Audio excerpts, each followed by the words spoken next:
Stay tuned, because Stairway to Stardom is next with Frank Massey.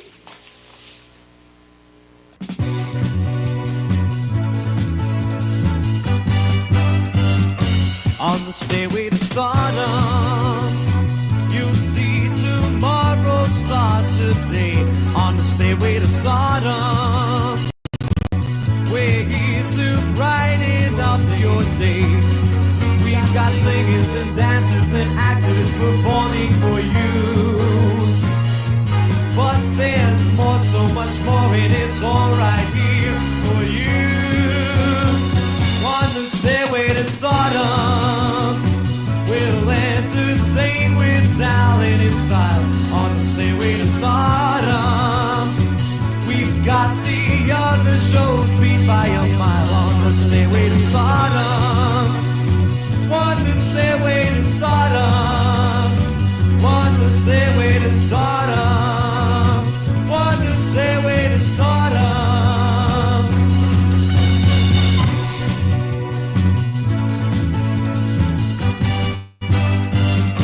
On the stairway to stardom. All right. I'm just doing a little hangout for the quiz show stuff tonight. Called it Coming Through with Entertainment. Yes, ma'am. Yes, ma'am. Yes, ma'am. Yes, ma'am, I am. In fact, let me play this song that's been stuck in my head for like days now. Days, I tell you.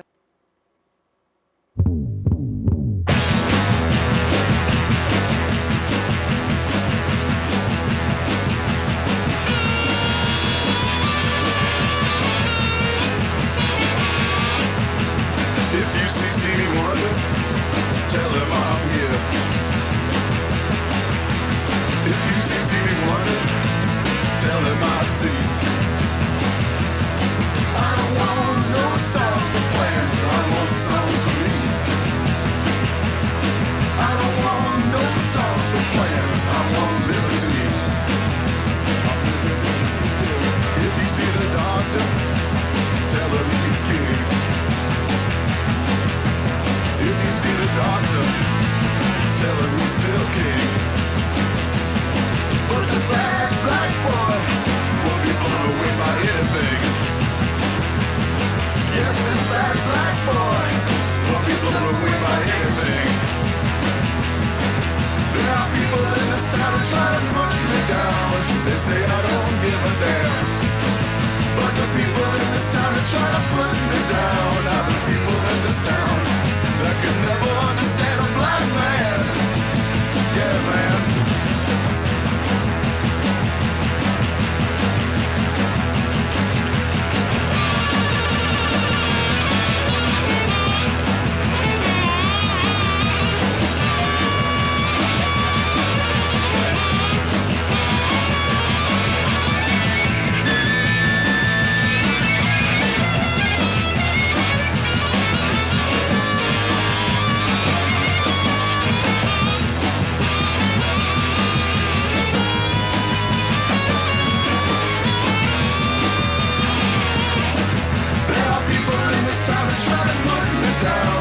Say I don't give a damn, damn. But the people in this town are trying to put me down. Are the people in this town that can never understand a black man.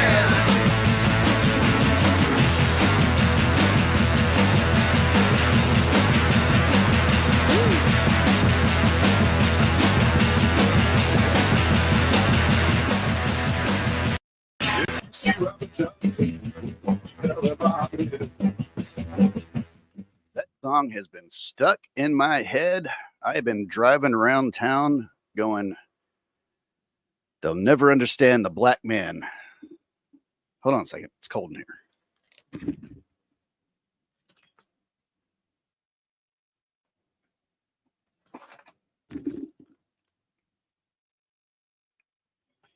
All right.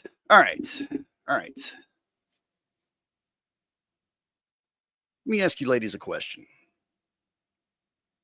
Do y'all want to see the Pixies thing, or do y'all want to watch a short video about Fox News coming to Tupelo, Mississippi, and take wild guesses about the only thing that they talk about.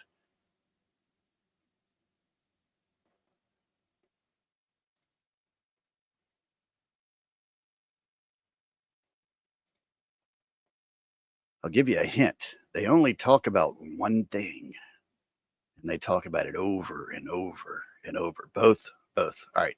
Let's start. Let me do this first then. News. All right.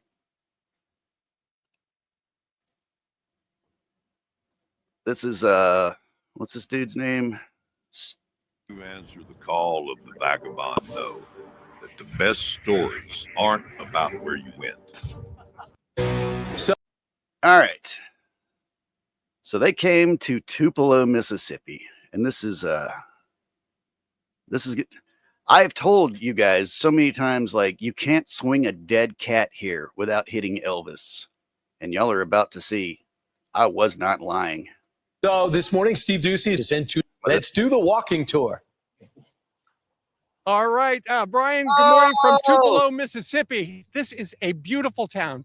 You know, I've heard about it for years because it's the home of Elvis Presley. That's but just one. take a look at these lovely shops. That Reed's department store has been there for generations. They're rolling out the red carpet. Look at that sign they put right there. But as big as that is, look at that. This is a true story. I could not drive down this street when they were putting up the banner. That's how important this was to these people. It was I didn't like it. I didn't like it at all. Anyway, we got one Elvis so far. Let's see how many we get. I've never seen anything like that. They've really rolled out the red carpet. The reason we are here, this is Thelma. Thelma, you wrote to us. How are you? I'm great. How are you? Hi, Thelma. I'm good. Thank you very much. Now, hey, folks, this is the lady who got us here. How about a round of applause? All right. So, Thelma, what is it about Tupelo, Mississippi that you wanted to share with the country? Tupelo's a positive place. Yep. If we need something done, we get it done. We do it. It has a great educational system. Oh, before you leave, can you turn that document into Damn, they putting commercials a all over. PDF for me? Thanks. At 5. Cost of living is low. It's really not that low when you no. Affordable housing. No. Very, very nice. We have the largest rural hospital in the United States. I know, and that's the number one employer. And also, you got a bunch of people having coffee this morning, and they have the Toyota plant here. Right? People drive a Toyota Camry. I think they built it in Tupelo, right? Probably so. All right. Yes. Thank you. And there's a connection, obviously, with Elvis. You saw him. Oh, Right? I did. I was sitting That's on the true. very top row at the concert. Top row, worst Top seats. row. But you never forget it. No, never forget All right. it. Thank you very much. And she said she wanted to give us some Southern hospitality. Thank you very much, Thelma. Thank you for coming. Okay, listen. The top guy here, this is Todd Jordan, the Hi, mayor. Todd. Thank you very much. Steve, welcome to Tupelo. Okay. That banner reminiscent of when Elvis Presley came to town. Not Yeah, really. you know, back in the 50s, Elvis was popular, and welcome him back to Three. Tupelo. He played two shows here at our fairgrounds, which you'll see in a little bit. And, you know, this is all Elvis Presley. All right, now let's go Well, on over to this store right over here. This is Reed's. It was established in 1905. There's Jack Reed Jr. standing outside. He's just gawking, wondering what we're doing talking here. Oh, Jack. Hey, golf. Mayor, you stay right here for a second. Jack, how are you? Good to see you. Welcome to Tupelo and to Reed's. Thank you very much. Let's go inside because Jack was just telling me that apparently there is, hey, everybody, round of applause. The boss is here. Now you got a picture of Elvis's mom who used to work for your that's company. right behind us. Oh, okay. Right behind That's what, 5? Now we're talking about his mother. us. All right. Gladys Presley, right here. This right here? Right there, among all these hundreds of women and men at this July 1934 picnic. There's Gladys front and center. That's some karma in that. Right. Pregnant with Elvis. Look at that. Now, as we look around the store and everybody's up early, thank you very much. This is reminiscent of like the department stores I saw when I was growing up in Kansas. Yeah. And in the beginning, your family, when did you get started in 1905. This is our 120th year. You sold saddles and stuff. Salads and coffee. It was just a little house on the prairie store on mud streets here in Tupelo. Look at that. That's Yeah. great. Jack, thank you Glad to very much. have you, Steve. All right. It Appreciate is a lovely, yes, indeed. Thank you very much. Give the boss a round of applause. All right. So we'll come over here. Douglas, look out for that. So, Mayor, let's talk a little bit about this as we go across the street. Tupelo, the population is how many? A little over 37,000. Okay, so explain how in the middle of the day it goes from 37,000 to 100,000. Well, we have manufacturing here, Steve. We have a large hospital that employs about 7,000 people. We have a Goodyear tire plant here. And as you said, our Toyota plant is right outside the city. So we have, if you're in Northeast Mississippi, you're going to come to Tupelo to shop. You're going to come to Tupelo to eat. You're going to come to Tupelo to play sports. That right there, I made a little short about that little mural right there. Yeah. Super exciting. Very nice. And you used to play football, I think? Back in the day, many moons ago. Indeed. Hold on just a second. Right here is LA Green, and hello, everybody. A beautiful shop. What do you do here? Okay, fun fact about this shop. This used to be a guitar store, and it was much cooler. We sell women's clothing. Yeah, now it's Okay, nothing in my size. Maybe. Okay. The reason we came in, this is Jenny.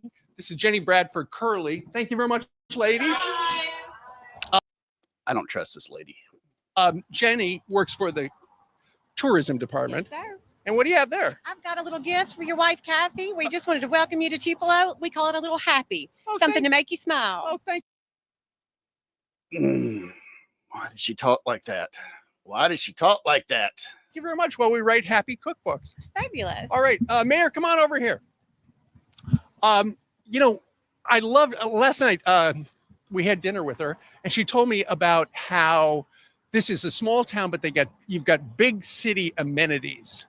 No, we don't. Yeah, you can pretty much find anything you want to do here, Steve.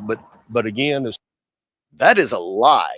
You cannot find anything you want to do here. You cannot hear live music. You cannot see. You can't do anything you want to do here. That's a lie. You can raise a family here. That's about it. Safe here. Small town, you can be anywhere in about 15 minutes. Is that right? Okay. Just take a look in that store. I love this. There's Kim. She runs Karen Gallery. Morning, Kim. How are you? It's all Mississippi artists, and it's beautiful stuff as well. You completely revitalized it downtown. That's right. And, downtown, small town, downtown, you either need to be revitalized, you're going through a revitalizing period, or you have been revitalized. And you know what? 25 years ago, we got revitalized. You did indeed. All right. This is Chuck. Chuck runs the jewelry store, Atkins. Once upon a time, this was a bakery, and somebody got his birthday cake from here.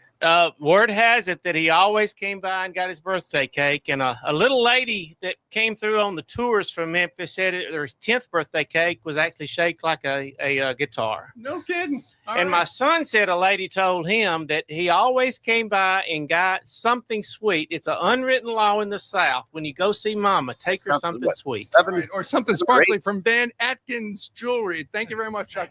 All right. Now, down here is probably the most iconic of all. Jenny, come on over on this side.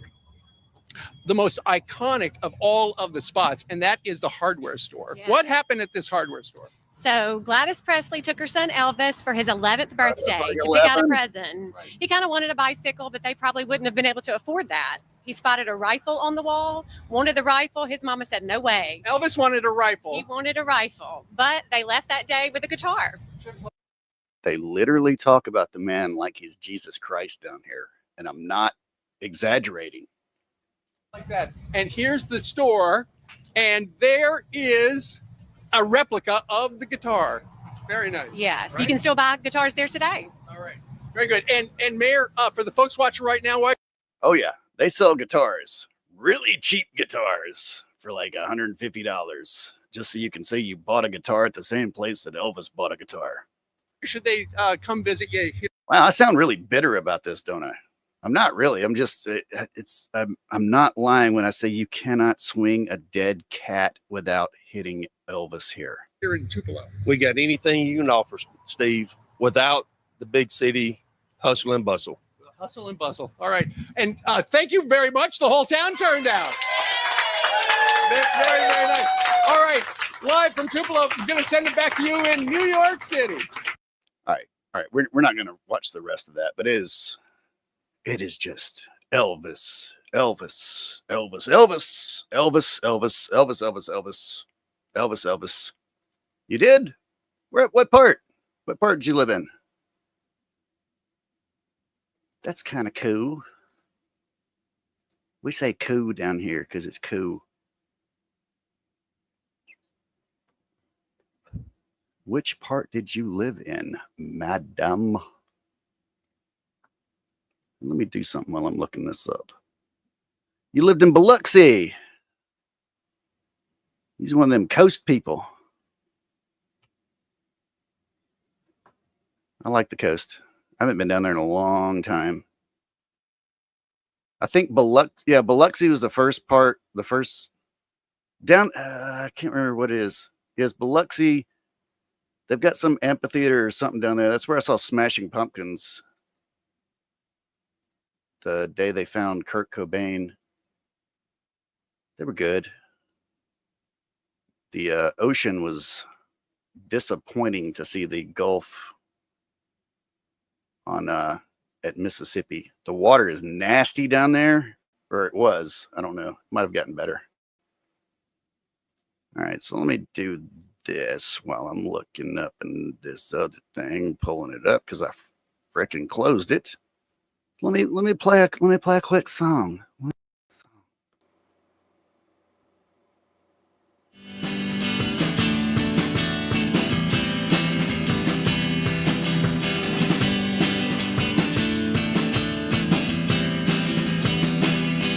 You could tell me I'm the queen of Spain. Say that I'm wetter than the rain. You could chop me up by the dance and say that I'm seven sense. Always blue, always say what's the use anyway.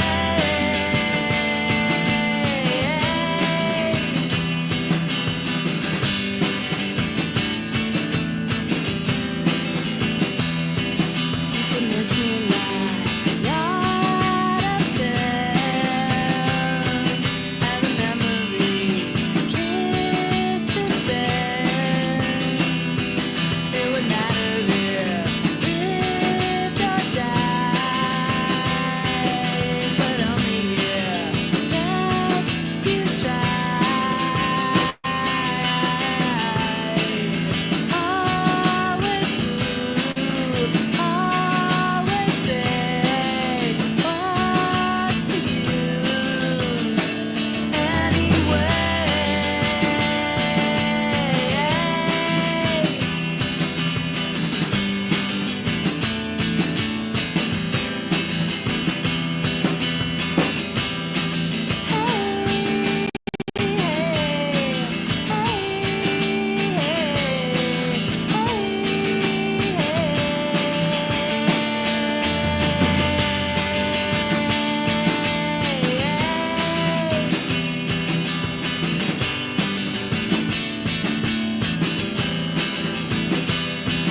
Are you telling me you're too shy? Are you saying you're too weak to try to say what's on your mind? To say to earn a heart by giving yours away.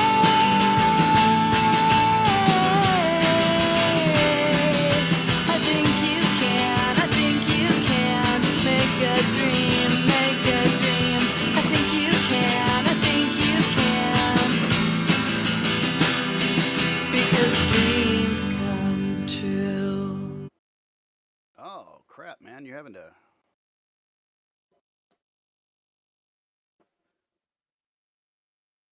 Eating chicken noodles to calm down stomach. Yep. Mine was allergies. I don't know what bloomed yesterday. Was it yesterday?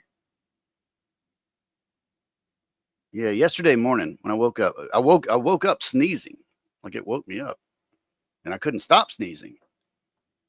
And then went through like a roll of toilet tissue, blowing my nose, and finally just waited for a little bit and then popped some Benadryl. All right, what is this? I want to do one more if I can find it. This is why I never get to videos, because I get to play in music.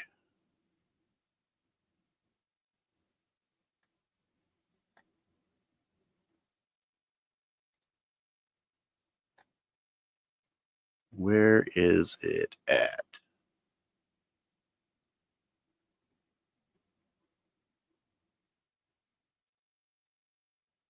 Okay, here it is. Let me pull this up. Damn it. I hate to have to play it on this, but I have to play it on this. This is D Striker. D Striker only plays on Friday the 13th in Nashville. The only time you can ever find the guy playing is on Friday the 13th. And it's an amazing show.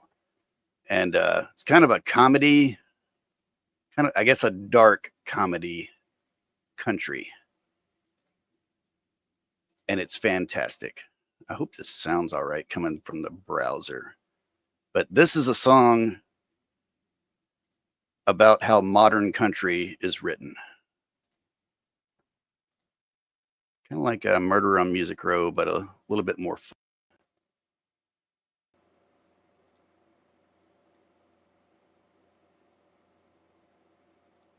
I'm from a cul-de-sac, not from the sticks. You say you grew up hunting, we were shopping Spencer Dips. You brag that you're redneck, and I don't doubt that's true.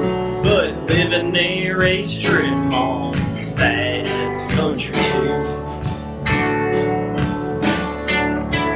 Strip it down to the core. Are you singing what's real? Or did you make it up cause you don't sound sincere? You got a hook, a catchphrase for country radio. From three dudes in an office down on Music Road. You got your songs about your tractors and your trips to the beach. We all can be Buffett or Jason Aldean. You're having a party in the woods. Well, I hope that you do. We're throwing down in this duplex, having our party too. Strip it down to the core. Are you saying what's real? Or did you make it up cause you don't sound sincere? You got a hook, a catchphrase for country radio. From three dudes in an office down on Music Road.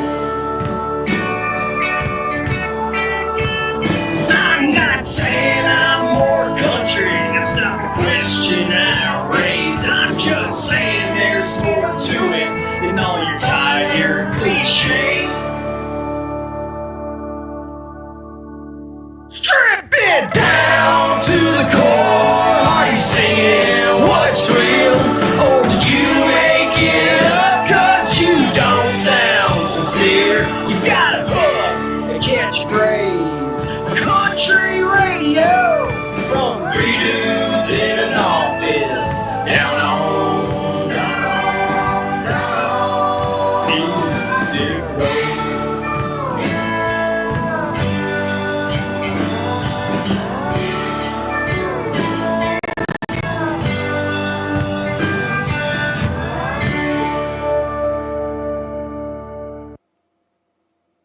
Yeah, fix my audio real quick. I love this guy. I love this guy. One of the nicest guys you'll ever meet too. He used to do things.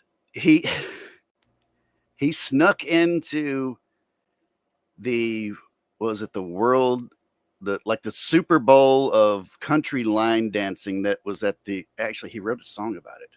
He wrote a song about it. I can just play the song. This is a song about him sneaking into the, I think it was the line dancing world finals and getting kicked out. I think he got kicked out. Okay, fuck it. I'll play one more. I'll play this last song, then I'll do the Pixies thing. I think I got time for that. Yeah, I got time for that. I got plenty of time. I got time to do whatever I want. Got time. Time is on my side. Yeah, you're going to like this. You're going to like this. This is a good one.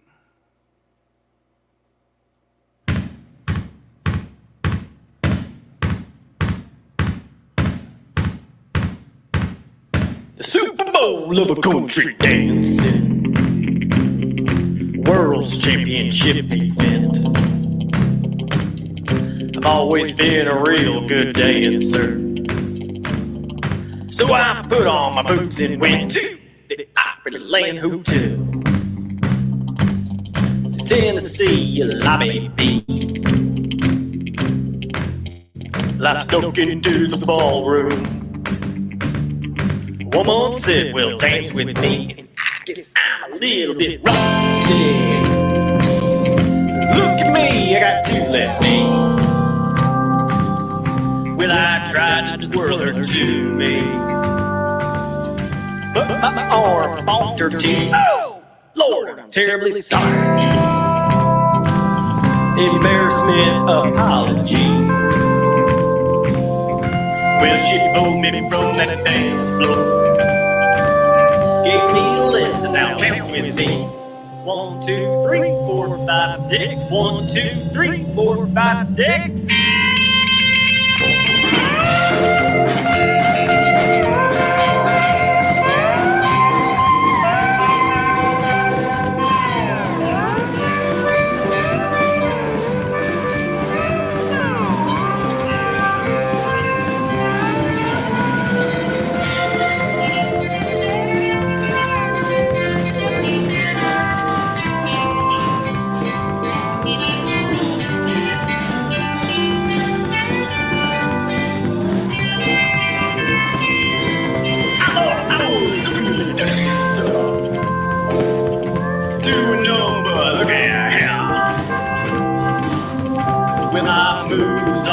Freestyle. Yeah, the ladies always cheer. Now there's more to the story. You got to get in know your head. If you want to pick up the new dance steps, it's better than staying at home in bed. 1, 2, 3, 4, 5, 6. 1, 2, 3, 4, 5, 6.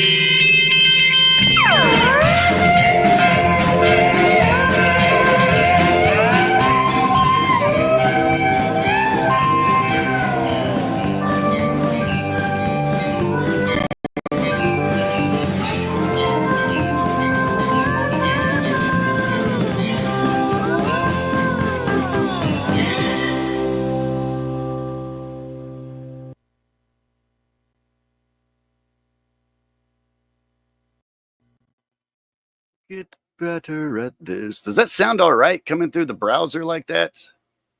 Or is it all distorted and gnarly and nasty and you can't make out what's being...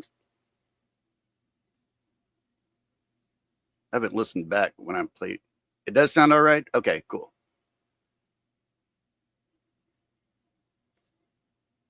Let me see if I can find this other one.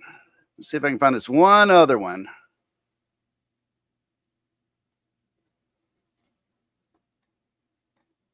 Yeah.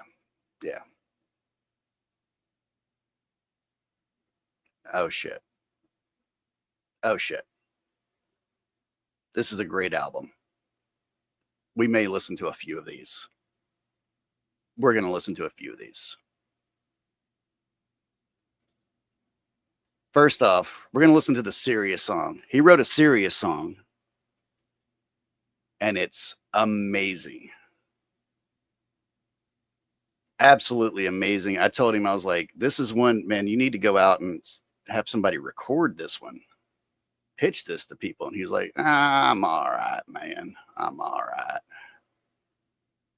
This is a song called Sunday, and it's about drinking and having a hangover, and from Saturday night.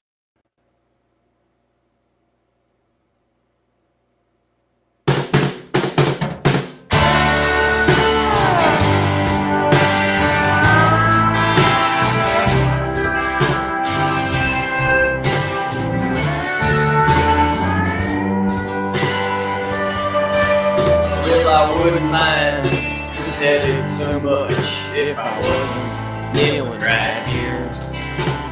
Last night I had too much on too little.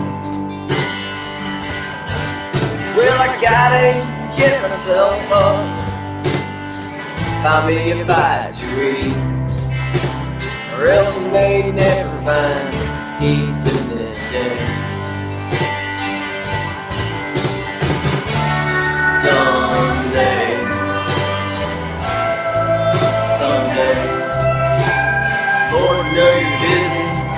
Can you help me out? I won't promise I won't drink again, but I'm a faithful man. If anybody can help me, I know you can.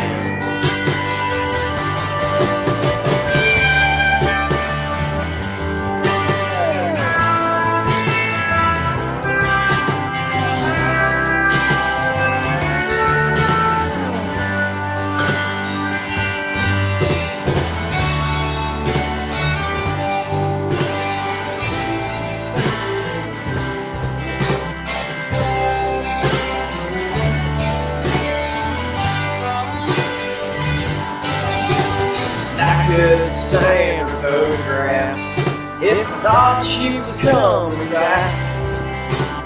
There's no sense in fooling myself. Car radio plays a country song, drinking off my mind. Here to say no, that bottle doesn't help.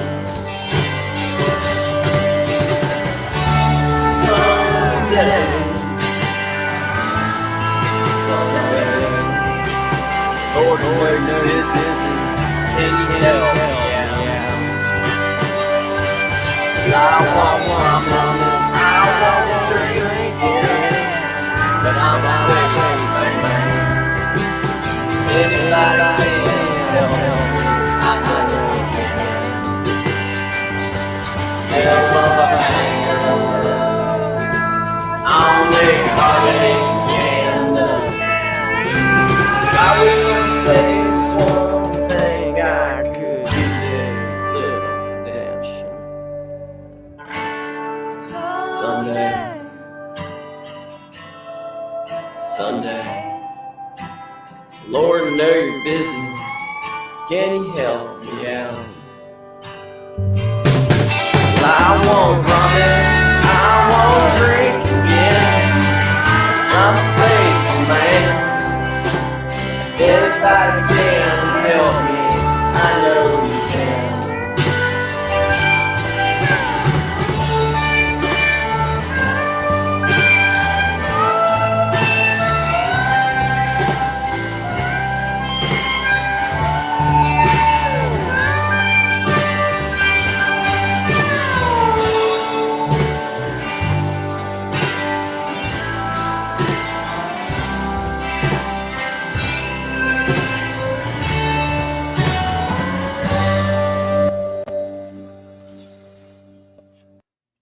Absolutely love that song. I love that song.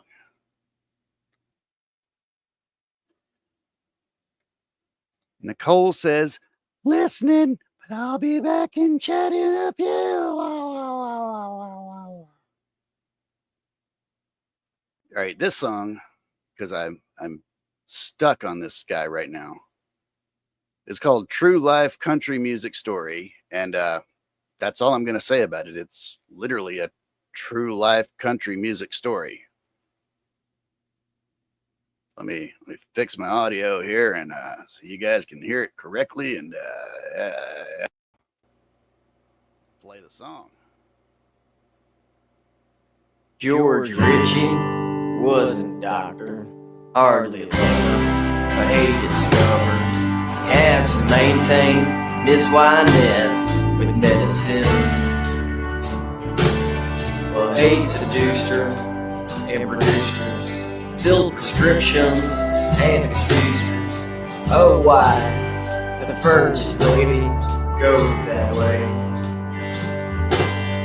And it's a true life country music story about a man and a woman and a thing. Just a true life country music story. The law did lawsuits and blame.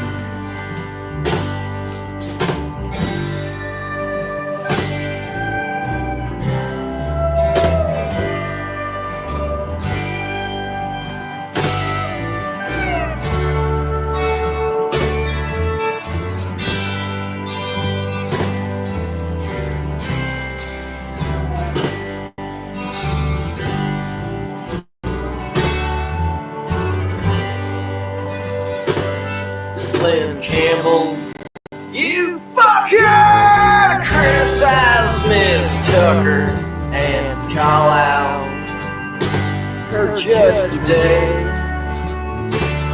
Well, hey, born again Christian, don't you talk? Listen, there ain't no need to call to hang out that way. And it's true life country music story about a man and a woman and a thing. It's a true life country music story. Betty Ford, broken teeth, cocaine. And I'm watching TV, the unauthorized biography, and it's a scandal. Well, I've seen it before, and I can't pull myself away. These stories yesterday, and I feel so sorry for the girls in this true life country music story about a man and a woman and a thing. Just a true life country music story. Rhinestones, bad hairdos, and shame.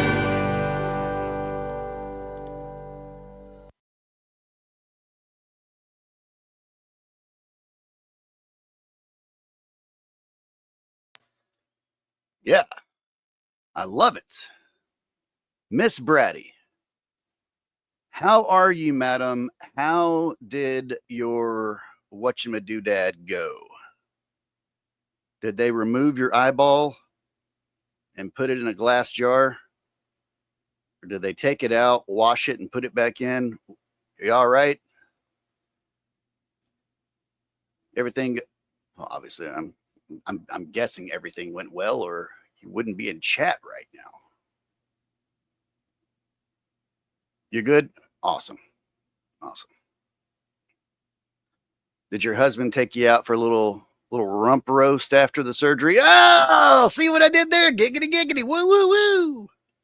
See what I did there? See what I did there?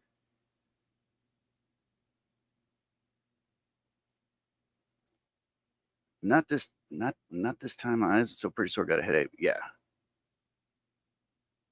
I got a song for you. It's this is a terrible song for you to play to play if you got a headache, but it's still in the it's this guy. I don't know what I'm talking about. Blah blah blah blah blah blah blah blah blah blah blah blah. This song by Mr. D. Stryker And just background for this on this, if you guys have listened to me a lot, his backing band is basically Old Mossy Face, Hands Down Eugene, and the Carter administration, and sometimes guys from Ghostfinger. It's a rock star band playing true country music.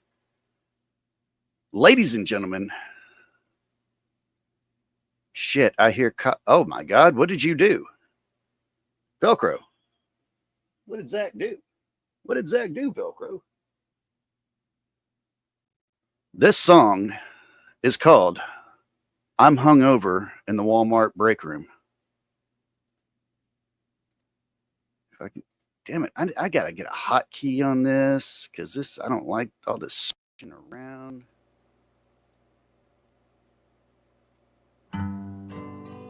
Customer needs assistance in shoes. Jeff to the shoe department, please.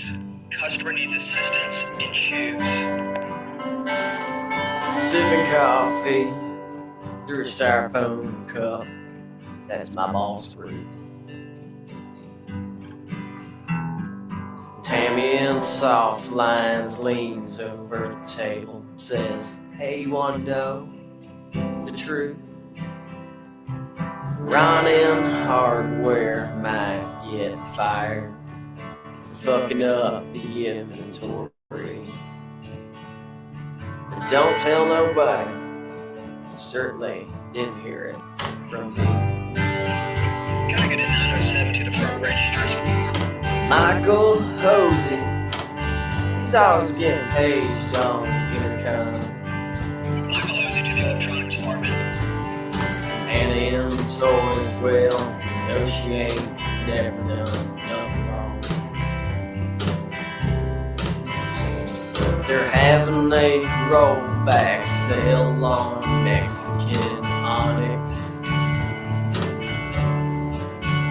And I have to laugh when I hear Kim from Taiwan saying electronics. I'm hungover in the Walmart break room. Well, I got 10 minutes and I've got to be back on the floor soon. Look, but I've got an idea. I know what I'll do. Well, I'll head off on the back and I'll stack a bunch of boxes. Make myself forward, I'm as sly as a fox is. Then I'll lie down, try to take a nap. Wake up in an hour when I don't feel like crap. And they'll think I'm working as long as they don't find me. They'll think I'm working just as long as they don't find me. In the Walmart break room.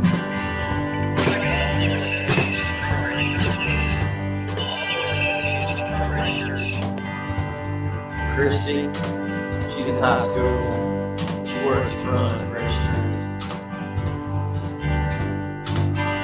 You can find her in the break room when those customers get on her nerves. She says it's alright, my boyfriend will be here soon. This place, it will be all news. But she turns away when I ask her, how did you ever? You just wears Daisy Duke shorts and she goes to country bars. She's a boot scooting granny and she's a dating young buck by the name of Lars. Someday she'd like to manage the shoe department. But unless Ruth dies, well, she really don't stand a chance for it. I'm hungover in the Walmart break room. Well, I got 5 minutes and I've got to be back on the floor soon.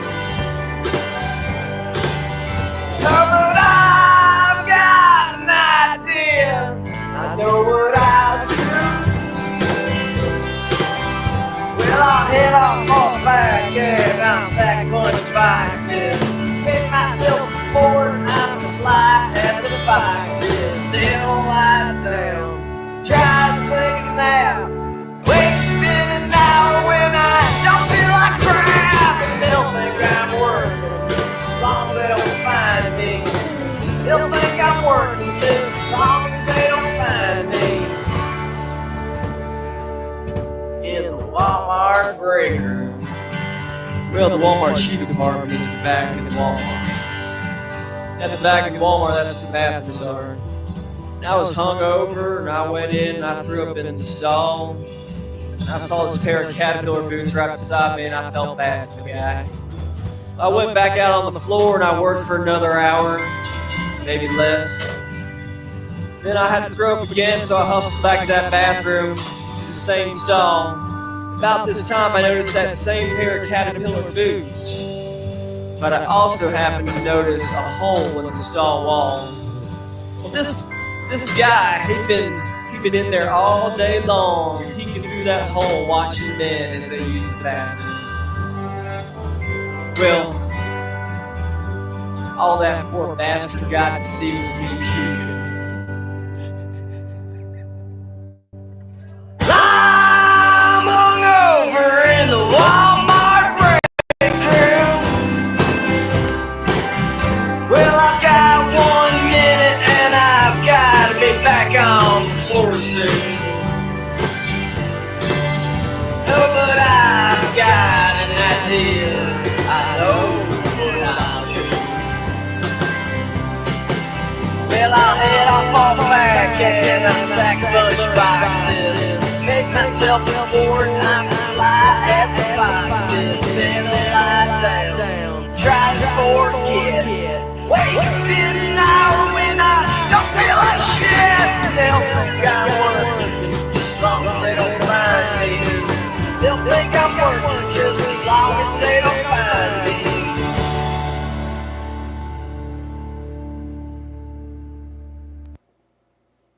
What a it's a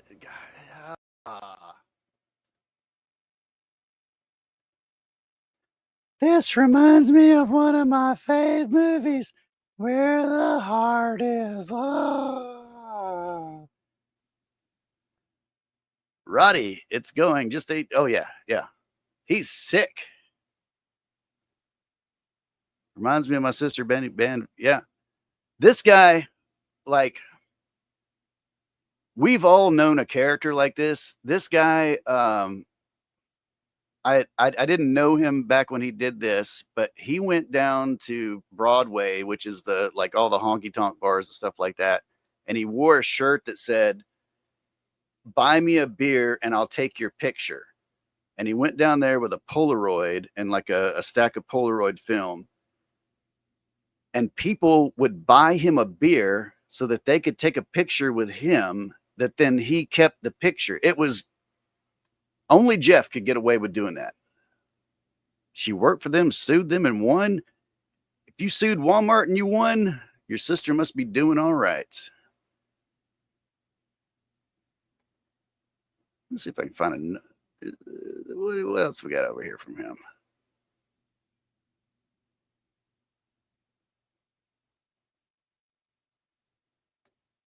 Velcro, what's your favorite song for this one? You don't like that one?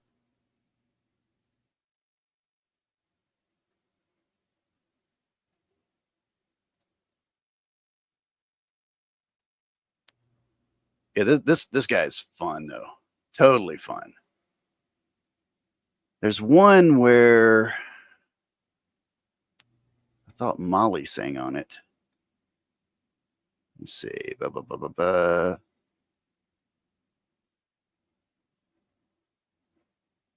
That's not Molly.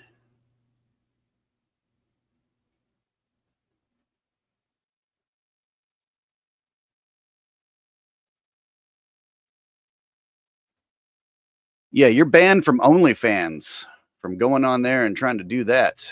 We know what you tried to do with your feet, trying to sell feet pics on there. This is just a weird song. I just want to hear this one because this one was kind of weird.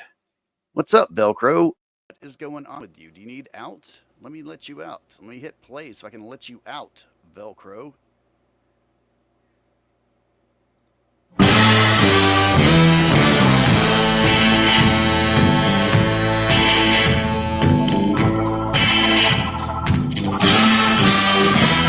I see you everywhere, you're looking good everywhere. Why don't you come over here? Do you want to get down? no, no, don't go over there. Bring it on back over here. Let's get down. Come over here if you wanna get down.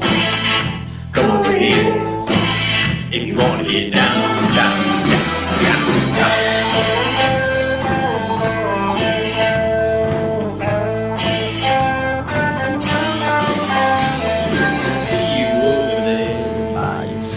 Over there, why don't you come over here? Do you want to get down? You're still standing all alone over there. Now come over here, let's get down. Come over here if you want to get down. Come over here if you want to get down, down, down, down, down.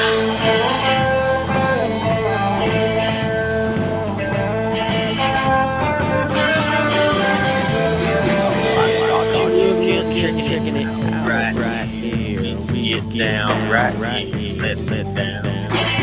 You're so good looking over here. Now come over here. Let's get down. Come over here if you want to get down. Come over here if you want to get down. Down, down, down, down.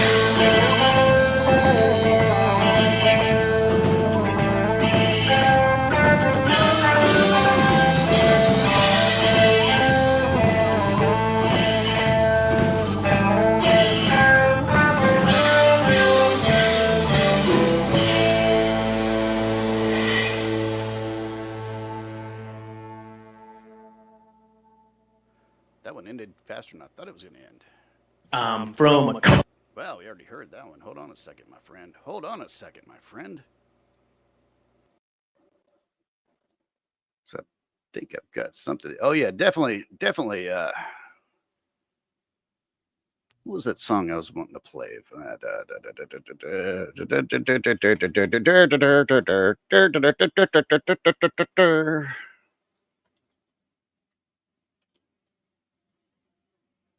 Yeah, let me play this song, seeing as I literally titled it this. Let me do this real quick. Sorry if this gives headaches.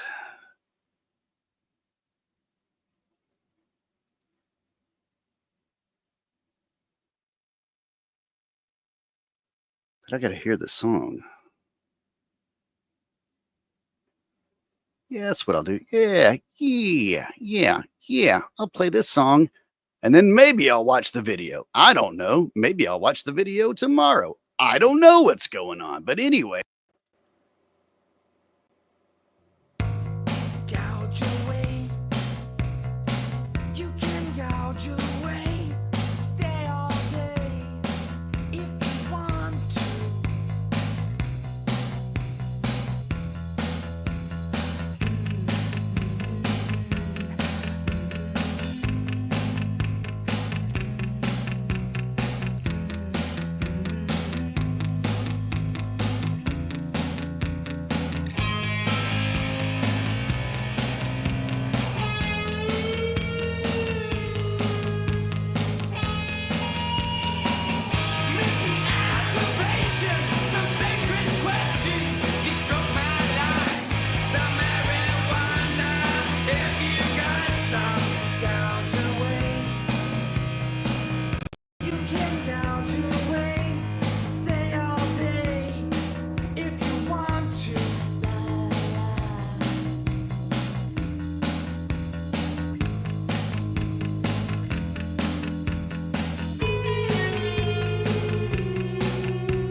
Pixies.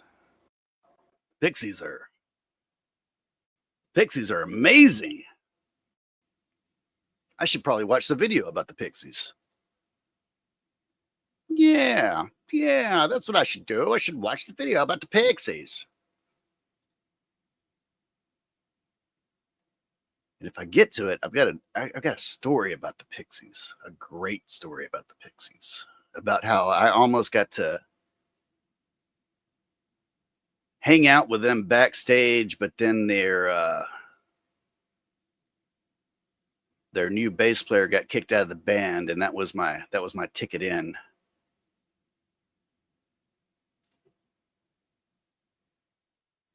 Yeah. Or should I just play the song? Now it's got me thinking of the song. Fucking A. Let's watch some of this. Let's see what's going on with this. I'm gonna get stuck in songs, and I'm never gonna play the damn video if I don't. You're interviewing Mayhem tomorrow at 8:15 Central. What is the interview about, sir? Or is it a surprise? Do we have to tune in to know what that interview is about?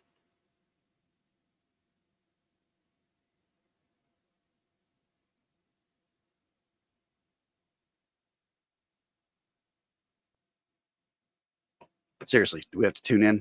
Or what's that about? Is Mayhem got a new project?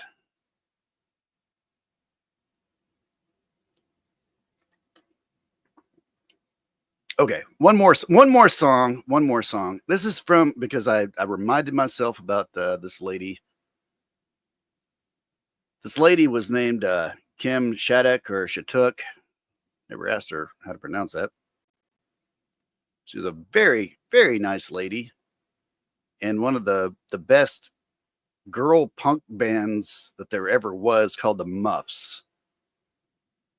And yeah, she passed away, I think, like 2019, somewhere around there. But she did some solo shows with Frank Black, and then he asked her, after Kim Dill left the Pixies after their reunion, it's like, hey, come play with us. And she did something that normally would be fine.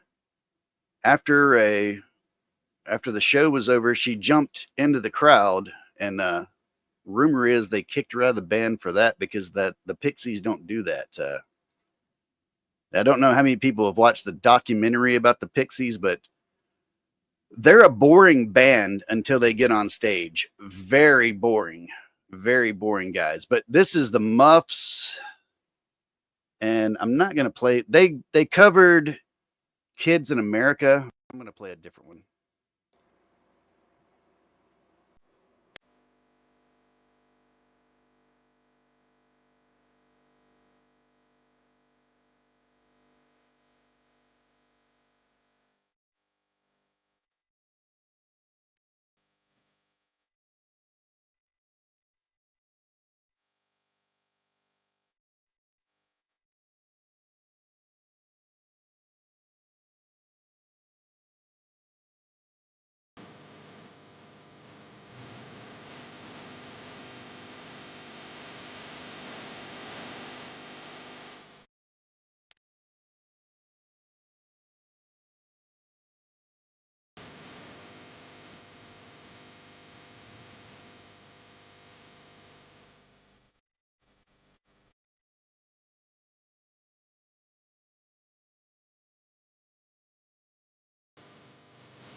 Yeah, just absolutely, absolutely fantastic. Absolutely fantastic. All right.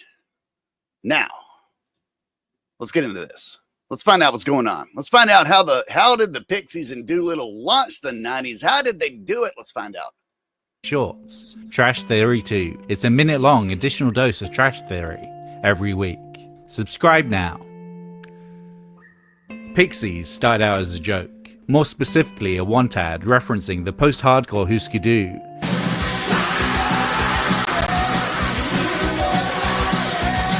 And the lightweight 60s folk three-piece, Peter, Paul and Mary. The magic dragon lived by the sea. With the additional condition, the applicants have no chops, no musical experience required. Bassist Kim Deal took the bait and unknowingly became essential to one of the most important American bands of the late 80s, crafting uniquely odd, mutilated pop songs about death, sex, environmental collapse and eyeball trauma. By their second album, Pixies built the template for alternative rock's assault on the mainstream, whispering and roaring in equal measure.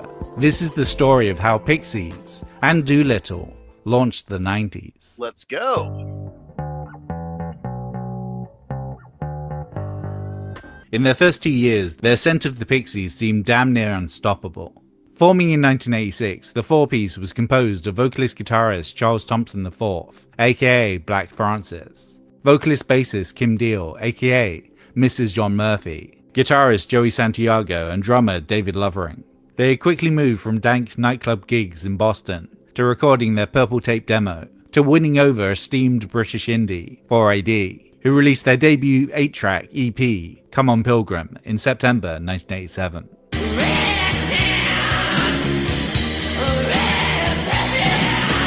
Following closely on his heels was their first full-length, Surfer Rosa, released in April 1988.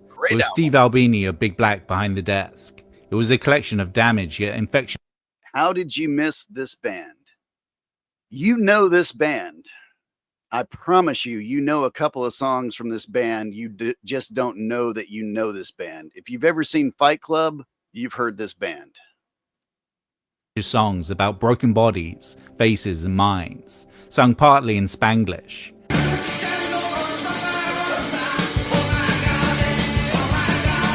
partly in blood-curdling hollers.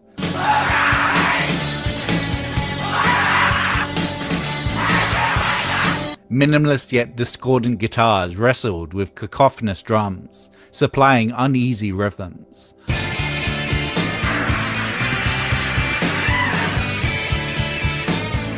Like Husker Du with a country lilt, or a rabid REM. Most songs stomped to completion in about 2 minutes.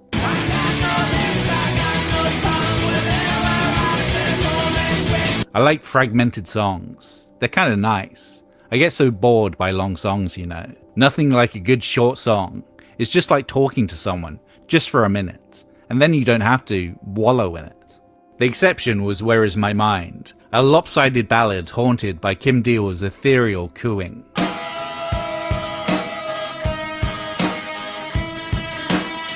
Does that sound familiar there, Miss Roddy? Does that one sound familiar? Where is my mind? Achieved by Albini recording her vocals in the bathroom. He contends that if he hadn't spent his time on these sonic experiments, the album would have been completed in a week. Despite his current reputation as filmic shorthand for a character questioning their grip on reality, Where is my mind? Where is my mind?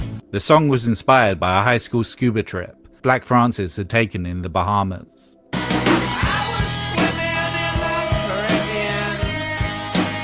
I was swimming in clear water and there was a small fish, about 4 inches, not dangerous at all, that was aggressively following me and poking me. It kept doing it. It freaked me out. I was like, I have to get away from this f***ing crazy fish.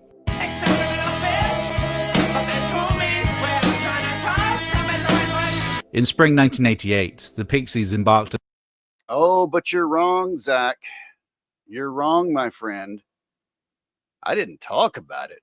I'm talking about the music. You messed up. You just wrote it down.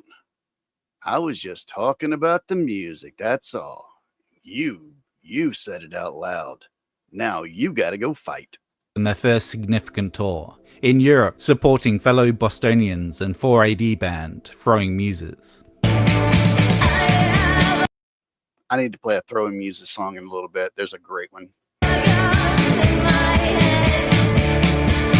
Because of the simultaneous release of Surfer Rosa, by the end of the tour, Pixies were headlining.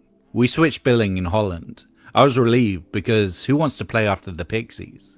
Though he is impressed Albini had made the Pixies sound as raw as the Fool, head of 4AD Evo Watts-Russell felt that Surfer Rosa didn't possess a radio single. Rather than get Albini to remix it, Watts-Russell set the band up with Gil Norton to re-record Gigantic and River Euphrates in May 1988. Steve Albini had been presented to us by the record company, but he had all these bohemian ideals. He called himself an engineer. At the time, people of that ilk equated production with selling out and being mainstream. So when they suggested Gil Norton, someone who was British and an actual record producer, we were pretty agreeable.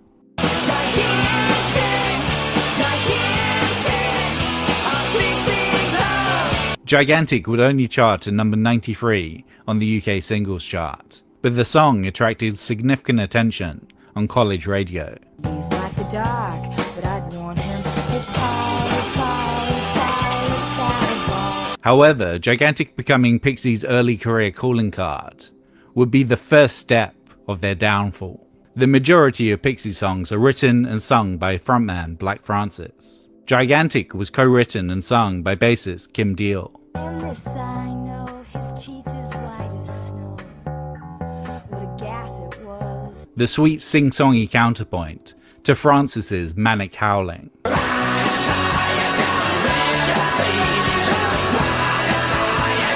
So not only was the song not especially representative of Pixies' overall sound, Francis's ego took a bruising when Gigantic became the song most people knew by the group.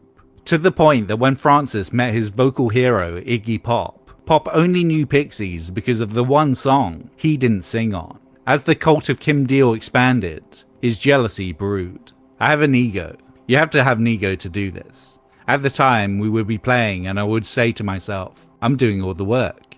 She's smoking a cigarette and the crowd is loving her. True, very true. I saw them at the Ryman and it was everybody. She is the only person that I ever saw that got to smoke a cigarette on the Ryman stage and someone didn't run out and grab it from her. And I've seen several shows there and somehow she got away with it. Why am I knocking myself out writing all these damn songs? Surfer Rosa stirred up a strong underground buzz in the Pixies' home country, but their real impact was in the UK. The album not only topped the British indie charts, but both Melody Maker and Sounds voted it their album of the year.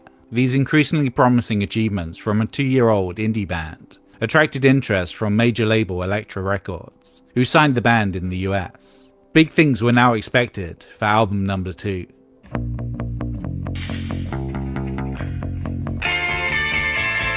Though there were brief talks about getting Patti Smith guitarist Lenny Kaye to produce, Pixies again went with Gil Norton. Before the session started, Francis rehearsed the songs with an acoustic guitar to see what worked and what didn't. What Norton heard was a bunch of song fragments, most not quite a minute and a half in length. Though the producer tried to coax Francis into fleshing out the fragments, to add extra verses and repeat sections, Francis was adamant that he didn't want to do something twice, when once would suffice. At some point he got really frustrated with the whole process, and he said, "Let's go for a walk, Gil." He took me to a record store around the corner. He walked right over and found Buddy Holly's greatest hits, turned it over and said, "Look at the times on these songs, Gil. They're all about a minute and a half, 150.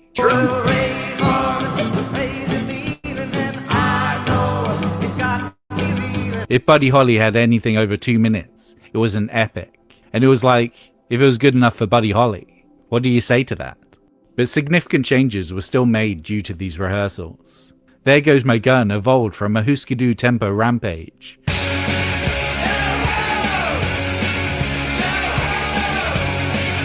to an off-kilter sea shanty.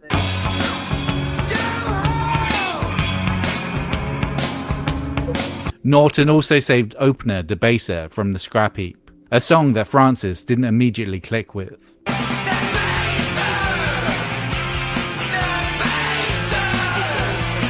Lyrically, the song references surrealism, in particular the 1929 Luis Buñuel and Salvador Dali film, Un Chien Andalou, though his pronunciation in the chorus has been bastardized to sound more Spanish than French.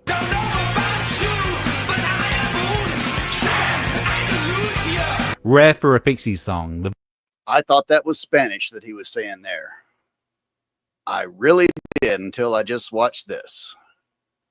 I am un Chan Andalusia. I am un Chan. I can pronounce that, although I don't know what it means. Verses do correspond with the chorus, describing the film's most famous sequence while laughing maniacally.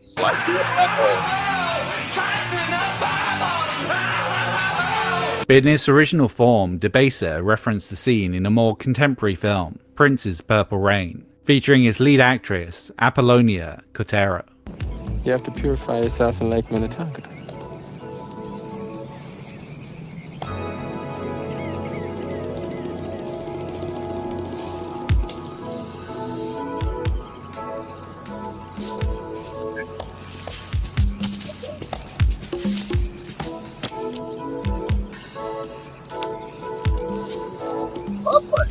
It was either going to be Un Chien Andalusia or I Want You to Shed Apollonia. I couldn't sing about stripping Apollonia 6. That was just too silly. Although I liked the idea, it was too tongue-in-cheek, too like an inside joke. It had to be at least a little more broad than that. But overall there was a push and pull, Norton wanting to make the band more commercial, while the band would rather remain as abrasive as possible. One thing that they locked in on this album was their whisper to a scream dynamic, a technique they had learned from the Cars. I don't mind you coming here. I guess you're just what I needed. And bent to their twisted will. This is shown especially well on Tame.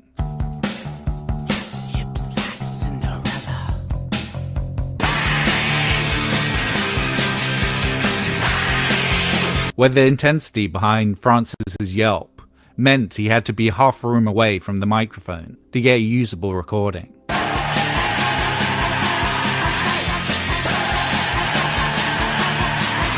Later described by Francis as the band's only slow jam R&B song, Hey plays with the perfect Pixies collision of sex and death, whores and the devil. Must be a devil between us, or whores in my head. Having already made its live debut on the Throwing Muses tour, Hey was captured, aside from Deal's vocals, in a single live take. I had Charles in a little cupboard playing his guitar. Whoa. It was really tiny. They did that in a single live take. All right. That's impressive. Very impressive. Very few bands have a one-take song. Very few bands. It's usually impossible to get a one-take song. I did not know that was a one-take. Like a broom cupboard. So he couldn't even put his guitar all the way up. He had to have it up at an angle while he was playing the song.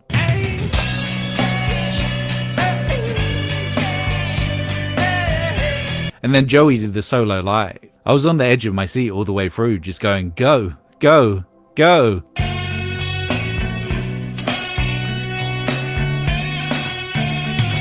Deal would have one writing credit on the album for the broken and haunted Morricone of Silver.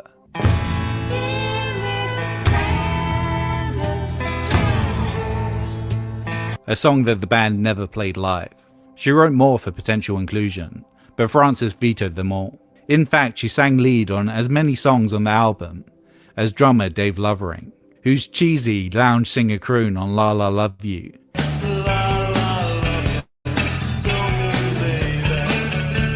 is a tribute to Ringo always getting a song on Beatles albums. Francis has been listening to the Beatles' White Album a lot.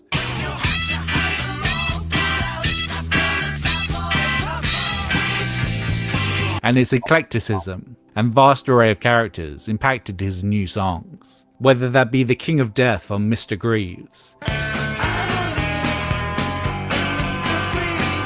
or a weird roommate ranting about Fred Flintstone in Spanish on Crackety Jones. He got friends like Paco, Pico, Piedra. Wave of Mutilation's tale of failed Japanese businessmen driving into the ocean to their doom starts with an equally morbid reference. Cease to resist, give him my goodbye. Cease to resist, come say you love me. The first line is taken from the Beach Boys song, Never Learn Not to Love, a song with a writing credit from cult leader Charles Manson. Cease to exist. Just come and say you love me. I bet you guys didn't know that Charles Manson wrote for the Beach Boys, did ya? Whoa, oh, yeah. I should have watched this earlier. Yeah, I knew that part, but I didn't know. I didn't know a lot about this, about the Pixies. I am Unge and Delusive. Ed and Gouge Away were both gleaned from Francis's Sunday school youth. The former about King David and Bathsheba.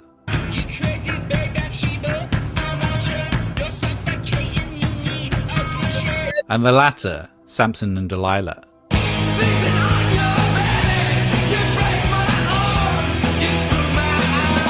Bible stories are great. Everything you want, sex, violence, it's all there. Brutal too. The hardcore stuff, woo, that would make spicy movies.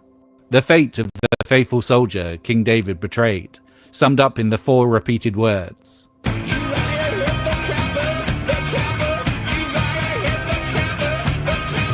But for the most part, Francis's lyrics were just whatever fits. 80% of it's baloney, yeah. It's that T-Rex thing of if it sounds cool.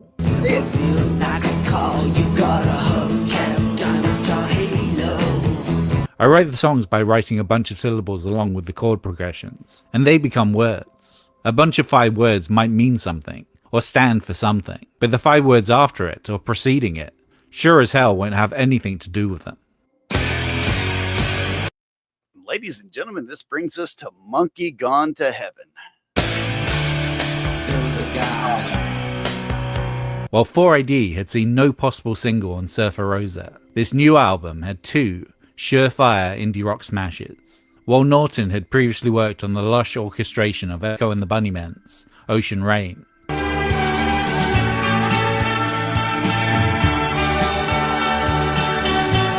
That's another great band, Echo and the Bunnymen. Great band. Why does it do that when I try to hit play? Pixies restrained him to make the album's production portable, playable live as a 4-piece. Monkey Gone to Heaven and its string quartet was the only compromise.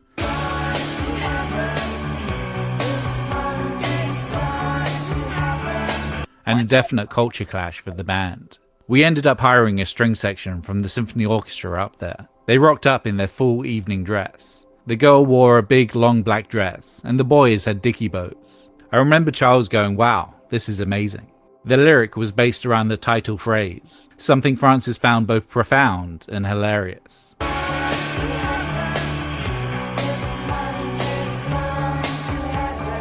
Topical to the late 80s, the song has a conservation theme, not only concerned with the hole in the ozone layer,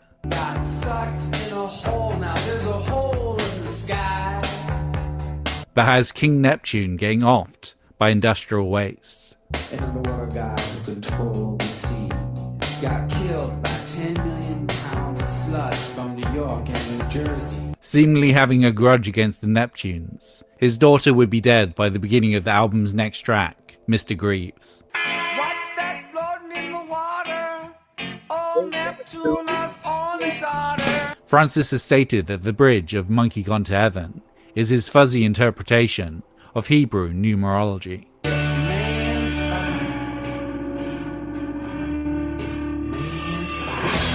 Especially in the Bible, you can find lots of references to man in the 5th, and Satan in the 6th, and God in the 7th.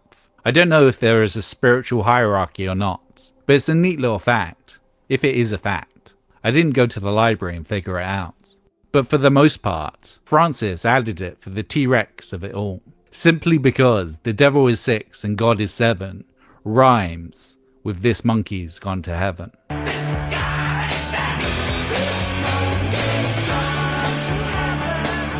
Because of its repeated use in Hey, Francis intended for the album to be called Whore.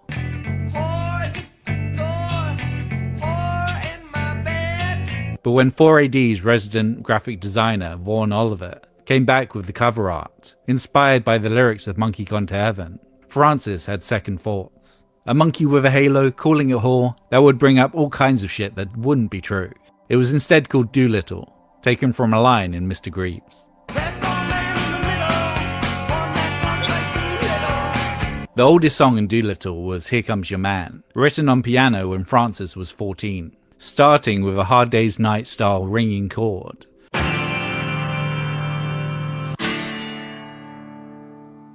Before transforming into a bouncy, power pop jangle.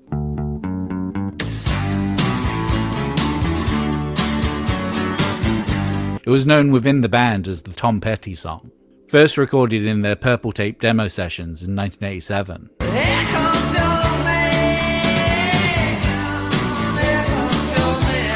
Here Comes Your Man was a little bit too normal for Evo Watts Russell's tastes, as such vetoed from inclusion on Come On Pilgrim. Albini also dismissed the song as too pussy, having already...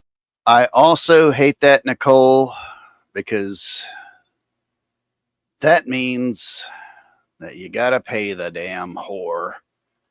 And the damn whore always wants her money. She's gonna get her money. Damn it. Why does it keep doing that?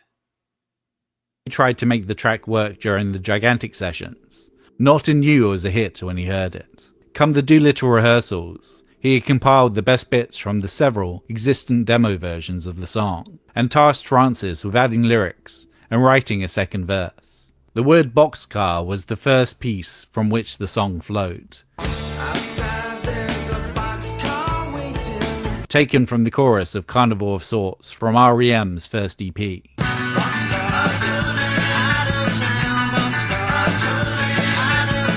The lyrics are pure Americana, but with their trademark Pixie-esque darkness.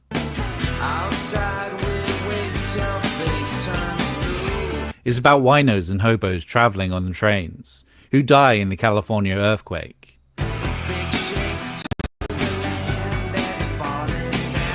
Before earthquakes, everything gets very calm. Animals stop talking and the birds stop chirping, and there's no wind. Many were confused by the song's non sequitur of a chorus, and took it to heart as a simple love song.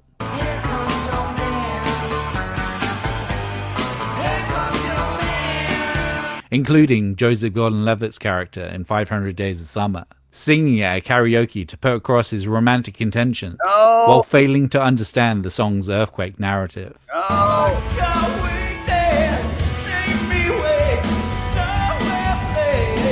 Released as the second single of the album, Here Comes Your Man charted at number 54 in the UK, and was a massive hit on college radio. But while they were nowhere near as self-sabotaging as the Replacements, Pixies tried their very best to fail to promote the song, rarely playing it live. In addition, Black Francis was averse to lip-syncing, so the music video features a Hall & Mirrors version of the band.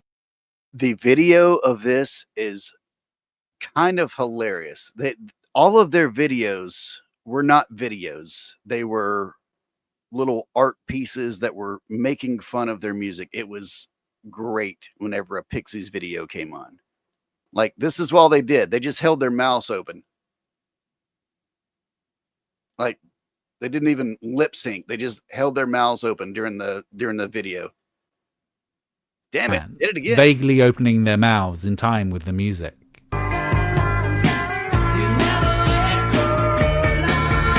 However, semi-regular play on MTV pushed Doolittle to eventual gold status, and opportunities to appear on late-night TV. Arsenio Hall was interested in having the Pixies on, but when the band expressed their plan to play the screaming cacophony, Tame instead... I'll tell you guys real quick how I learned about the Pixies. I was in Alpine, Mississippi, and I joined the Columbia Record Club, which some of you kids don't know what that is. I was at the tail end of that. And I forgot what I picked. Probably Tesla, probably something else, probably blah, blah, blah, blah, blah, blah, probably Cinderella. Guns N' Roses probably, and it was like, oh, okay, what's the other one? I've got another one to pick. Was it okay? Let me pick this one, and this is the one that I wound up listening to on repeat instead of the actual hit. The offer was rescinded. Here's how women are able to earn $1,000 in 30 days by sending messages on their phone. And some take it even more than that. I mean, this girl just earned over $1 million in the last year. My name is Alyssa. I'm from Nebraska. The last job that I worked at was at Target. I All think right. it took me maybe like 3 weeks, 2 weeks to get my store up. How much So, do you make? far, I've generated over $1 million in sales. $1 million. and You're a fucking liar. You're a fucking liar. Nobody that has generated $1 million sales is dressing like that. Nobody, madam. No, you're a liar. You're a dirty, filthy liar. But keep started going. in July of 2021. I think my highest earning month was about $260,000. Oh, What wow. really caught my eye about It was. e-commerce was just the fact that you could do it from anywhere. I love to travel and just kind of being able to have the flex. Yeah. So, yeah. So you were on a beach running a business. Bullshit, lady. Bullshit. I'm not listening to your bullshit anymore. We're going back to this.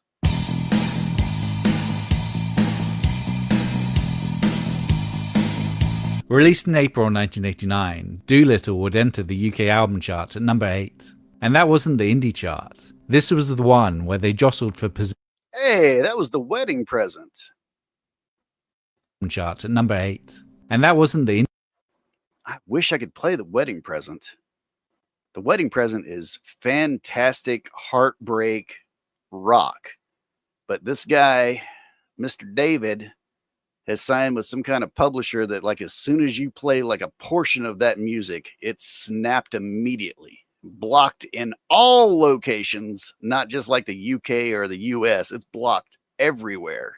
indie chart. This was the one where they jostled for position with Madonna, Guns N' Roses, and Fine Young Cannibals. In the UK at least, Pixies were big time. Playing the Pyramid stage at Glastonbury Festival in June 1989, they opened with Bone Machine, followed with Cactus and Caribou, and finished 20 songs later with Where Is My Mind. The band was so shit hot, they were able to play their sets alphabetically, and the crowd Holy shit.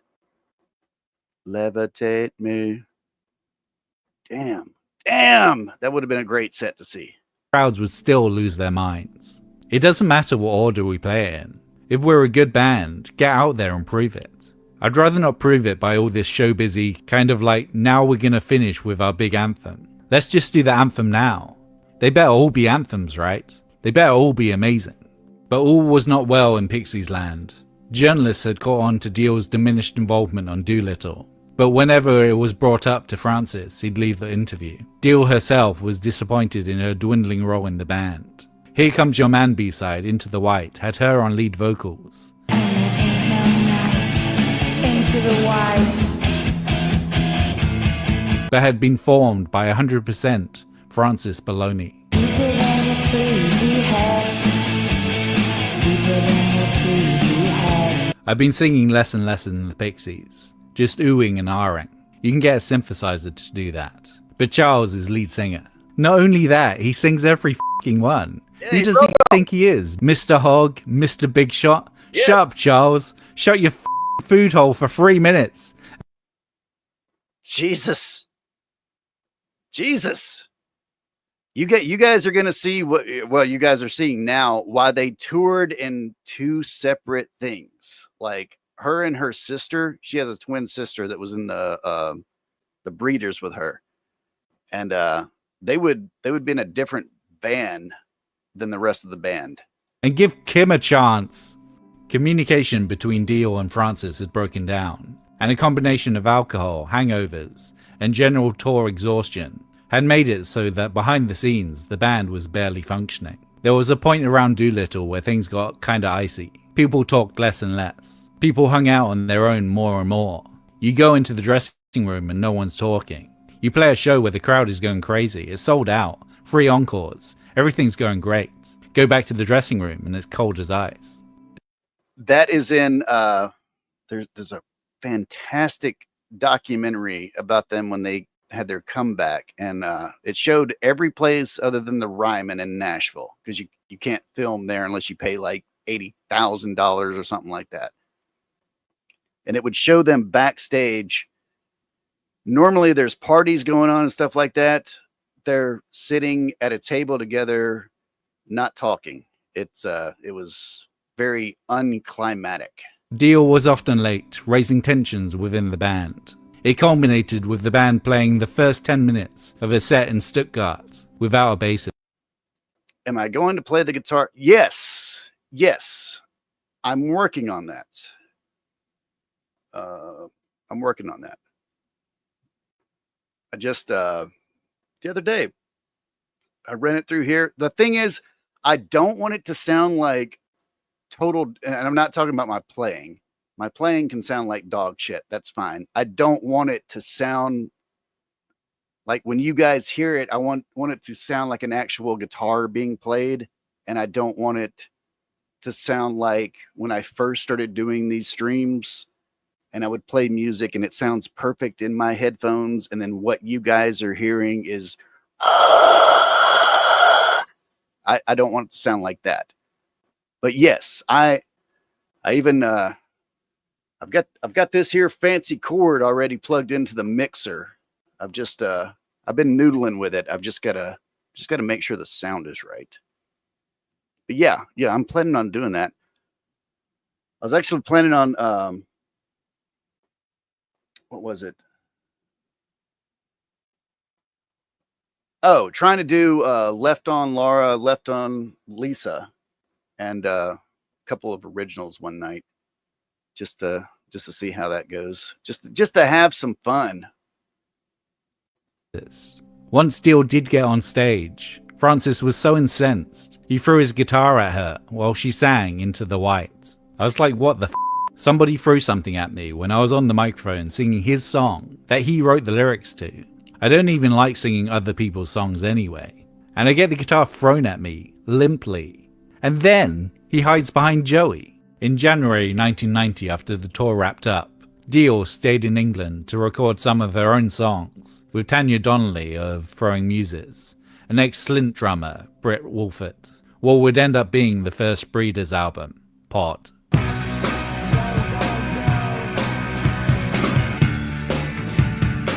The rest of the Pixies moved out to Los Angeles to rehearse for their next album, Bossa Nova, at the same time planning on letting Dio go. The only reason she remained in the group was that she was tipped off to their plans, flew out there, and the band, not ever able to handle confrontation at the best of times, backed down. After Bossa Nova released in 1990, the Pixies would release one more album, Trompe le Monde, their fourth in 4 years. By this point, Dio's work in the Breeders was getting far more attention than her work in the Pixies, and Francis wanted to focus on his solo work. The last show we did was in April '92, our own show in Vancouver. Afterwards, Charles said something about taking a sabbatical. I was like, oh, for how long? And he goes, I believe a sabbatical is 1 year. And that's the last conversation we had, the last time we talked. And the last sentence was, this band was so dysfunctional except when they were on stage. Like, oh my God. Like, and like when I look back on it, like, my band was kind of like this. We never hung out or anything like that. We just, we would, we're like, we would hang, but we wouldn't hang out as a band. It would, yeah, it's nothing like that. It is weird. I don't know. I believe a sabbatical is 1 year. Asshole. I don't want to hurt anybody's feelings, but that's a f***ing stupid last sentence. Black Francis announced the Pixies' breakup via an interview with BBC Radio 5. Supposedly, Francis broke the news to his bandmates via fax. Dio has disputed this, claiming that no one else in the band owned a fax machine. Despite their general messiness, people adore them in the UK.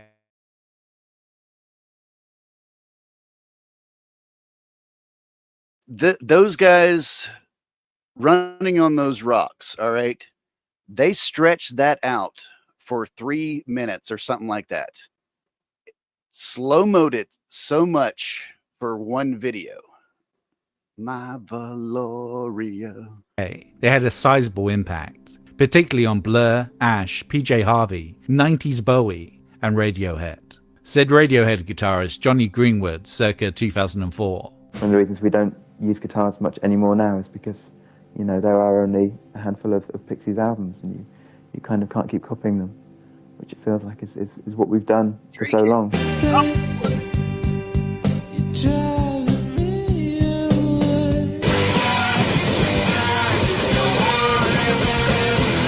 But this influence spread to the US also, the most vocal fan being Kurt Cobain, who went as far as saying that Smells Like Teen Spirit's soft to loud dynamics was him mimicking the band. In fact, the name of I just remembered, the name of the Pixies documentary is Quiet, Loud, Quiet, or Soft, Loud, Soft, something like that.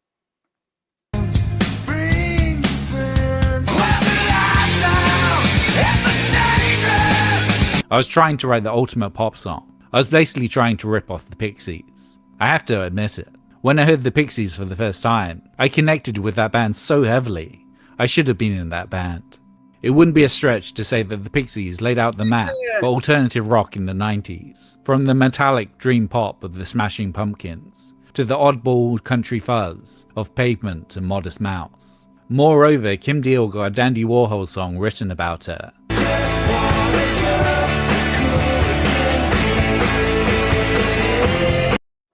That is not a great song, though. Cool as Kim Deal is not a great song. I'm sorry, but it's not. I haven't played the Dandy Warhols on here. I think I might play them after this. And Frank Black got name-checked in a Bloodhound Gang song. I'm not black like Barry White. No, I am white like Frank Black is. This hockey's gone to heaven. Even more modern bands like TV on the Radio, Block Party, Spoon, Surfer Blood, Biffy Clyro, Wet Leg, Wolf Alice, Bully, Screaming Females, and Idols have a bit of Pixies in them. The bad blood within the Pixies became legend. The phrase "when the Pixies get back together" was the same as saying "when hell freezes over" in indie rock circles. Francis, in his Frank Black Guys, was quoted in Rolling Stone that the Pixies might reunite if I were penniless, or a family member needed a kidney transplant. But a year after that quote, and 12 years after that disputed facts, they did in fact reform, headlining the likes of Reading Festival and Coachella, and playing to a new generation of fans that had grown up being told how great the Pixies were. The band finally got to live out the alternate reality where the Pixies were the biggest band in the world, as they always should have been.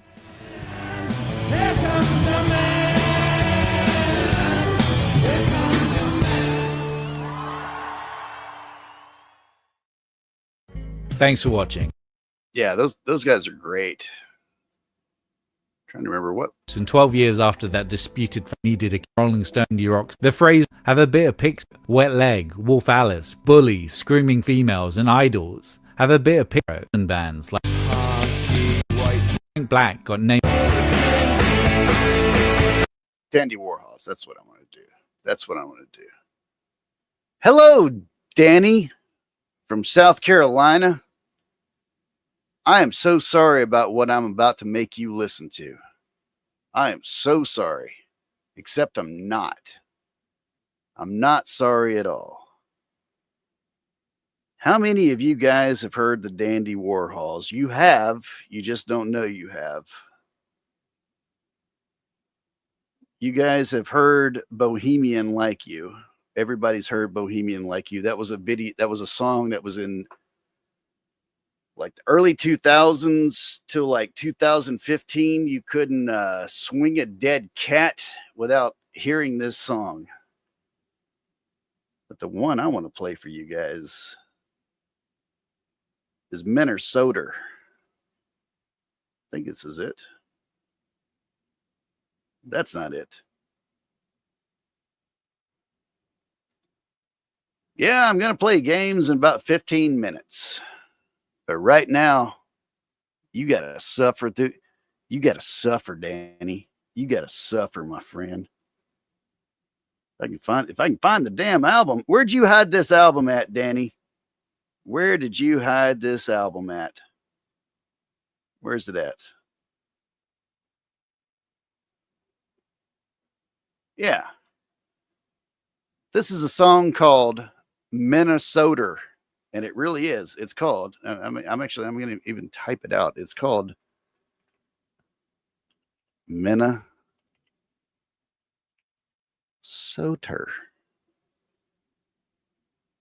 So let's take a gander. Let's see if this song gets me in trouble. Hey, let's find out. Did Danny Staten leave? Surely Danny Staten didn't already leave.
Denny, you going up tonight?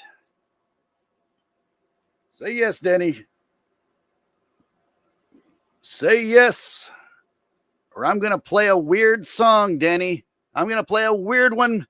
I'm going to play the weirdest song if you don't say yes, Denny. And what are you on? What are you on tonight? Is this a mushroom night? Oh boy. Oh boy. You are either relaxed or you're ready to fight. I don't know which one, but you're one. I don't even know what to say to that, Danny, other than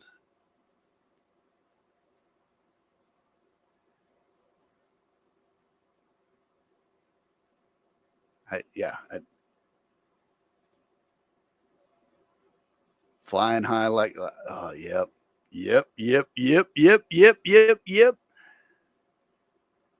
What is it? It's 11 o'clock. Got time for two more. Got time for two more songs.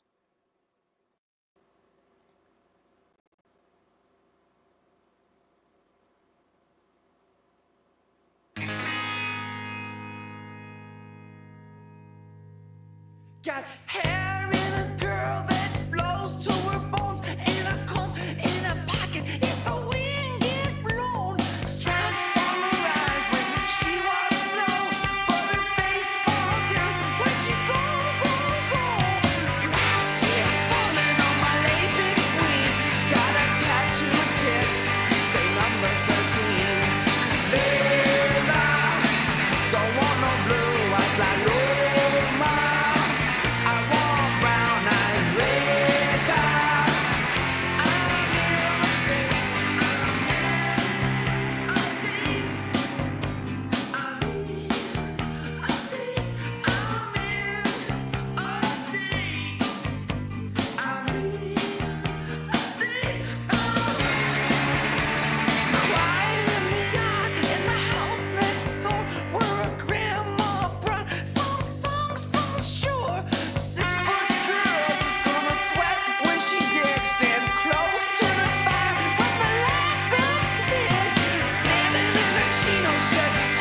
I'm going to do something.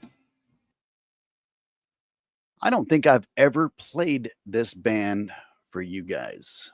I don't think I've ever played a single lick from this band. I might have back in the days when I was playing by browser or whatever. But this is a band called Pure Joy. Type that in case some of you people don't know how to spell pure and joy. The way that I found this band is I went to this record store and I had $5 and all the records that I wanted were over $5, so I had to go to the bargain bin and I found this one sealed. And because it had Washington State on it, I bought it. And it turned out to be a hell of a find. And I wish I'd still I still have it somewhere. I think might have been lost. I may have given it away. I don't know. But I wore this record out. This is a song called Lewis by a 3-piece called Pure Joy out of somewhere in Washington area.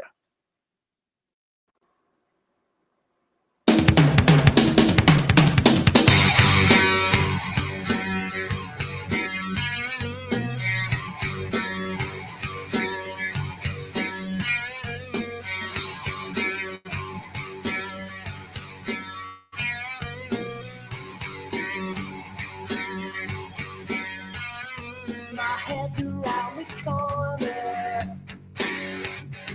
I'm feeling like we're almost there.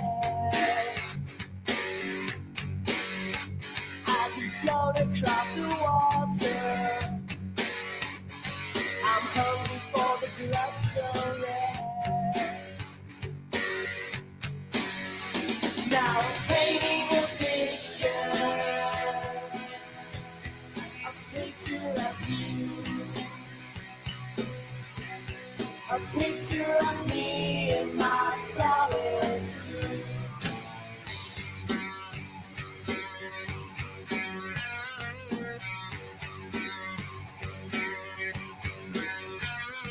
I sleep inside a coffin. I am a part of history.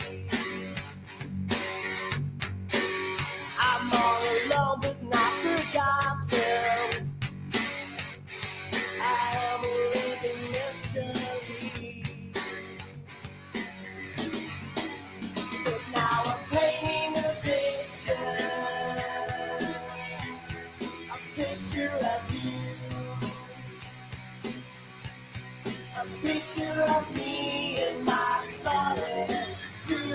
When all the bodies fill my bed, I realize that there are dead in my empty grave.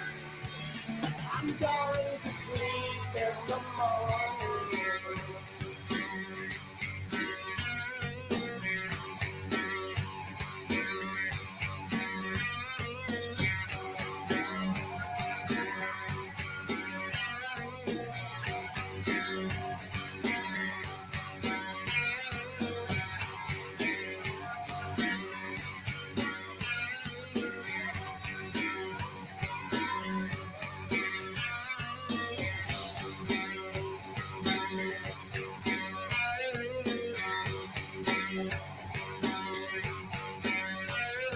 I sleep inside a coffin. I am a part of history. I'm all alone but not forgotten. I am a living mystery. Now I'm painting a picture of you,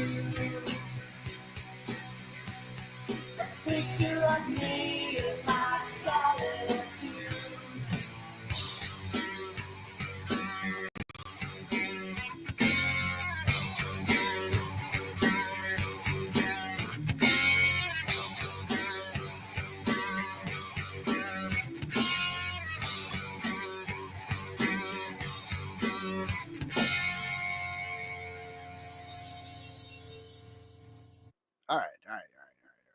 Right.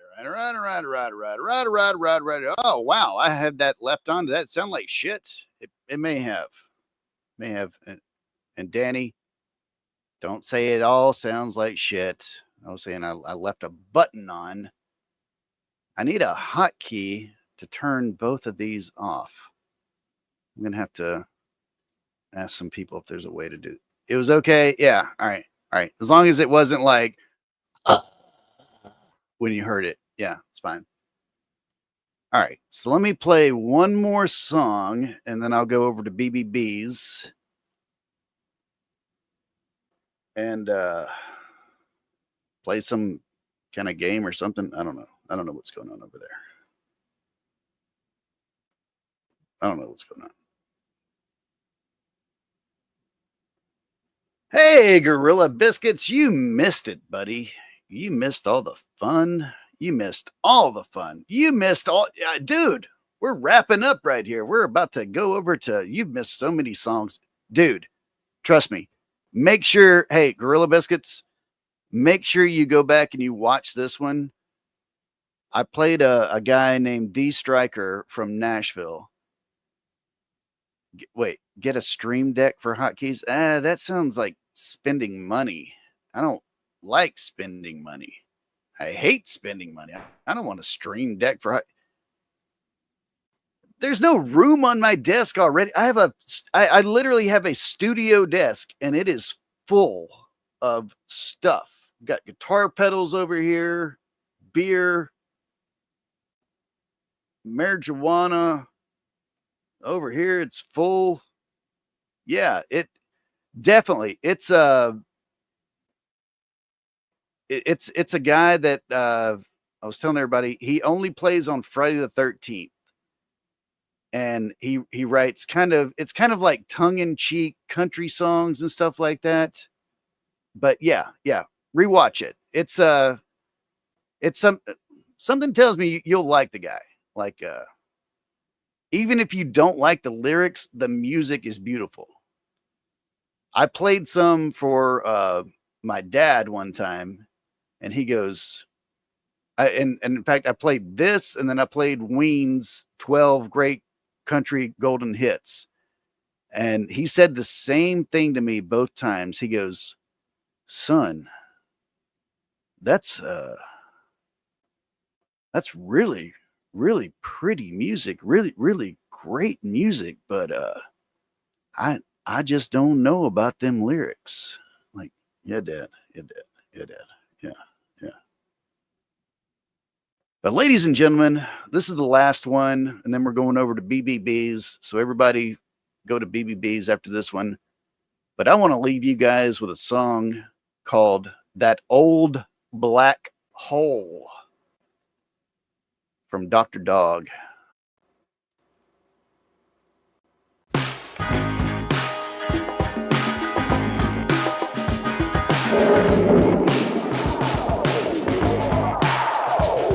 I put on my clothes like a bodyguard. I put the dogs on patrol in my own backyard. I don't wanna fight, but I'm constantly ready, and I don't rock the boat, but it's always unsteady. There's an elephant in my head, and I tiptoe around it. There are eggshells on the floor, therefore I never touch the ground. It's like that old black hole. No matter how you try, you set out each day, never to arrive. I've got my eyes on the prize, but it looks just like a mystery, and it all goes by on the lonesome trail to victory. I'm drawing the blinds, I got my own four walls, man, the show really starts once the curtain falls. Take this thorn from my side, fix this chip on my shoulder. Time is racing with the clock, and I ain't getting any older. It's like that old black hole. No matter how you try, it's like that old black hole. No matter how you try, it's like that old black hole. No matter how you try, you set out each day, never to arrive.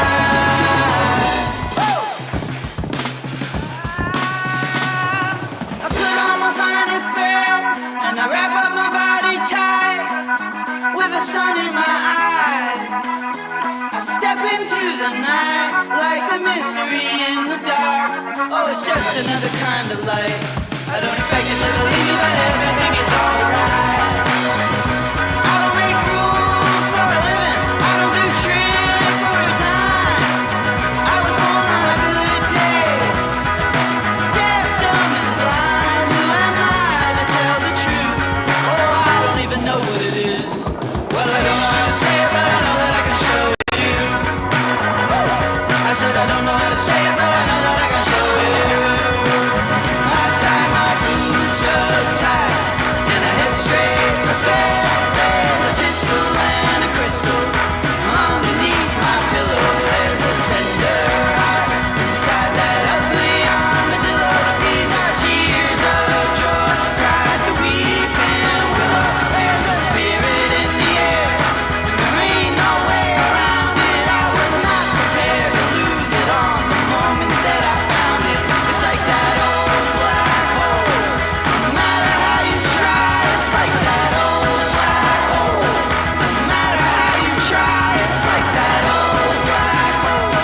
No matter how you try, you set out each day, never to arrive.